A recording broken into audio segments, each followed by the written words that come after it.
Hello and welcome back to another episode of the Passport to Crime podcast.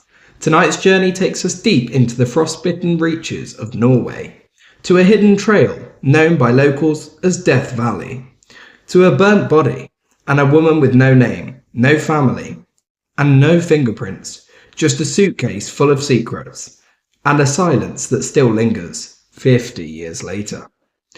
This is the Passport to Crime, and tonight's mystery is the Isdal woman, whose identity was erased, but the truth still flickers. This podcast contains discussion of death and unsolved crimes. Listener discretion is advised. While we approach these stories with care and empathy, some content may be disturbing. Please proceed with caution. Let's unearth Death Valley. It was the last Sunday in November, the year 1970. It was a cold, crisp afternoon in Bergen. A man and his two daughters hiked through Isdal Valley, a beautiful but bleak gorge stretching through the forested hillside. For centuries, it had been feared and avoided. Murmured stories of ghostly lights, a site once used for ritual suicides by the desperate. As they veered off the main trail, they smelled something strange. Charcoal, mixed with the sour sweetness of petrol. Then they saw her. A woman's body, scorched and twisted on a bed of stone. Her torso was burned black, one arm clutching her stomach, and the other stiffly raised to her side. Her face was completely gone. But this was no forest accident. She hadn't fallen. She hadn't wandered. She had been placed there. Was the scene too clean? The Bergen police arrived within the hour, expecting a possible suicide. But what they found was more precise. The fire had only scorched the front of her body. Her back and the grass beneath her were barely singed.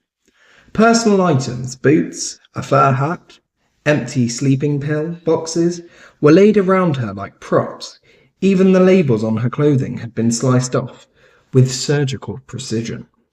There was no blood, no signs of struggle, no drag marks, even stranger. Her jaw still contained a slight grin, frozen in place by heat. Investigators found traces of soot in her lungs. It suggested she had breathed during the fire. But there was one impossible detail, a faint bruise across her neck, old but deliberate, not enough to kill, but enough to control. It was all too neat, too careful, as if someone had scripted the entire scene to tell a story, without revealing the ending. Then there's the suitcases at Bergen Station. 3 days later, detectives investigating the case received word from unclaimed luggage at the Bergen railway station. 2 matching suitcases, dull brown, stowed in the day before the woman was found. Inside, a treasure trove of misdirection. There were wigs, blonde, brunette, red, elegant shoes, modest, stylish clothes with no tags, non-prescription glasses, makeup, brushes wiped clean off fingerprints, a notebook filled with symbols and abbreviations, a spoon, a plastic bag containing Norwegian coins, and most critically, a prescription tube of eczema cream. The doctor's name was real. The patient's name was not. This wasn't just a traveller. This was someone who had lived many lives. The woman with 8 names. As the police followed the trail through hotel records, ferry logs and customs reports, the full scope of her mobility unfolded. Between March and November 1970, the woman had checked into hotels across Oslo, Stavanger and Bergen, under at least 8 different names: Fenella Lork, Alexia Zana Marquez, Vera Skolzinek, and Claudia Nilsson. Each alias had a matching passport. Each nationality varied: Belgian, German, French, but her handwriting was always the same. Her requests identical: rooms with balconies, no maid service, and a preference for corner apartments with multiple exits. Witnesses described her as poised, well-spoken and secretive. She spoke English. with a foreign accent. Some heard German, others heard French. She often used aliases with hints of Slavic heritage. She ordered porridge, smoked long cigarettes, and when she left nothing behind. Then there's the code in her notebook. The small notebook from her suitcase seemed meaningless at first. Scribbled lines like 0189/12P or S2210/12. But analysts realised these were likely movements of logs. Each entry corresponded to dates, train routes, and city codes. Military experts were quietly brought in. Some speculated these were surveillance notes, possibly tracking military exercises in NATO regions. One entry matched a known rocket test out of Western Norway. And then there were the sudden gaps, days where she vanished entirely from records. Cold War Europe was a chessboard of espionage, and this woman may have been a queen moving diagonally, just out of sight. Then there's the body that refuses to speak. The autopsy revealed a haunting contradiction. There were over 50 sleeping pills in her stomach, too many to actually function. But most were undigested.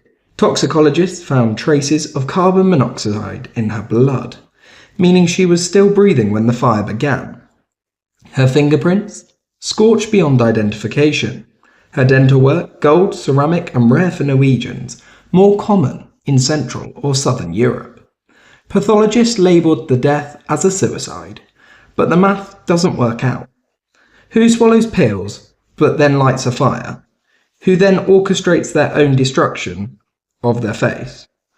Down in a canyon with such cool detachment? And why the rush to close the case? Then there's the Cold War's coldest lead.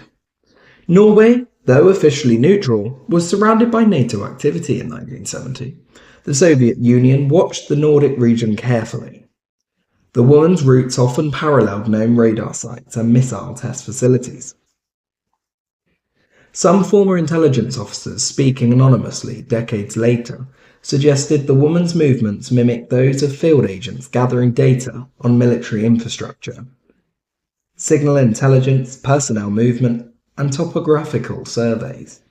There were even unconfirmed whispers that her name appeared briefly on an unredacted Stasi file that was later sealed, but then the trail ends, all surveillance dried up, her story stopped being told. Now let's move on to the silence from the vaults. The Bergen police file was sealed for years. Photos disappeared, evidence was misplaced, and even her jawbone, needed for proper DNA sequencing, was supposedly lost. Reporters who followed up were stonewalled. Norwegian officials brushed the case off as solved, but privately, investigators spoke of being warned off. One officer reportedly said, "This was bigger than us. We were just small players in a story we weren't meant to finish." To this day, none of the aliases match real identities. Her DNA does not match any known person in Interpol or civilian records. It's as if her story has been erased on purpose. Then there's disappearing by design. One theory persists. The Isdal woman wanted to vanish. Some psychologists believe her behaviour was consistent with someone preparing to leave life on their own terms. The careful disconnection, the removed labels, the coded diary meant for no one but her. But that theory doesn't explain the bruises, or the undigested pills, or the cool efficiency of someone trained to observe and disappear. What if her vanishing was not surrender, but sabotage? What if she wasn't escaping life, but escaping something much larger? Then there's the name lost in smoke.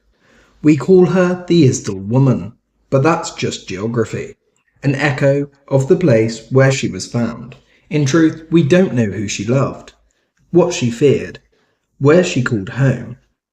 Only she moved through this world with intention, disguise, and silence. Perhaps she was a spy, perhaps a ghost of her own making. But this much is clear. Someone wanted her forgotten, and yet here we are, still asking. still wondering, and yet still remembering. Because mystery resists burial, and sometimes questions are louder than answers. Thank you for travelling with me. If this episode left your mind wandering through fog and fire, you're not alone. Some mysteries ask to be solved, others ask us to keep looking. If you enjoyed tonight's episode, don't forget to like, subscribe, and share the Passport to Crime podcast, as your support helps us cross borders, uncover silence, and find humanity in the shadows. Until next time, stay bold, stay curious, and always keep your passport at the ready for the unknown.